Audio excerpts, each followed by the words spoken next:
Hey guys, today I'm going to be ranking all 9 of the Star Wars movies based on Rotten Tomatoes. However, they are not going to be based on the tomato meter, but instead the average ratings given to the movies, as I felt that was more fair.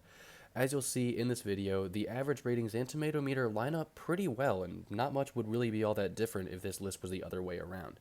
Keep in mind that this list does include The Last Jedi, which is still receiving ratings, so this may change as time goes on. Let's get right down to it and start with number 9, The Phantom Menace, with a 6.0 average rating and a 55% on the tomato meter. Burdened by exposition and populated with stock characters, The Phantom Menace gets the Star Wars prequels off to a bumpy, albeit visually dazzling start. Coming in at number 8 is Attack of the Clones with a 6.7 average rating and a 66% on the tomato meter.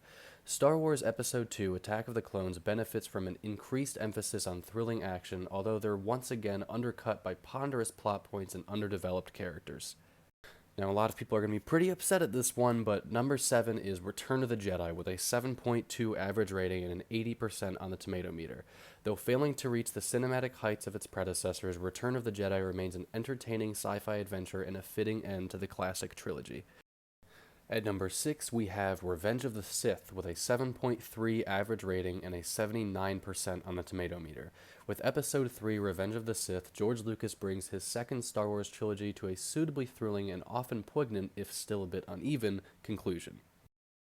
At number 5, we have Rogue One with a 7.5 average rating and an 85% on the tomato meter.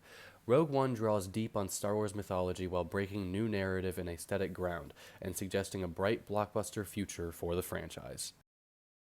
Coming in at number 4 is The Force Awakens with an 8.2 average rating and a 93% on the tomato meter.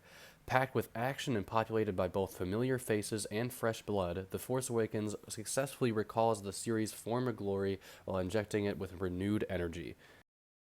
At number 3 is the newest entry, The Last Jedi, with an 8.3 average rating and a 94% on the tomato meter.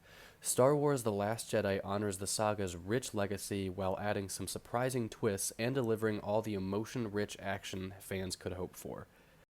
Coming in at number 2 is A New Hope with an 8.6 average rating and a 93% on the tomato meter. A legendarily expansive and ambitious start to the sci-fi saga, George Lucas opened our eyes to the possibilities of blockbuster filmmaking, and things have never been the same. And as most would expect, leading the list at number 1 is The Empire Strikes Back with an 8.9 average rating and a 94% on the tomato meter. Dark, sinister, but ultimately even more involving than A New Hope, The Empire Strikes Back defies viewer expectations and takes the series to a heightened emotional levels. Thank you guys so much for watching. That was all 9 of the Star Wars movies ranked by Rotten Tomatoes average ratings. I'm sorry the video editor wouldn't make the posters look right. It's bothering me just as much as you, but in any case, thank you guys so much.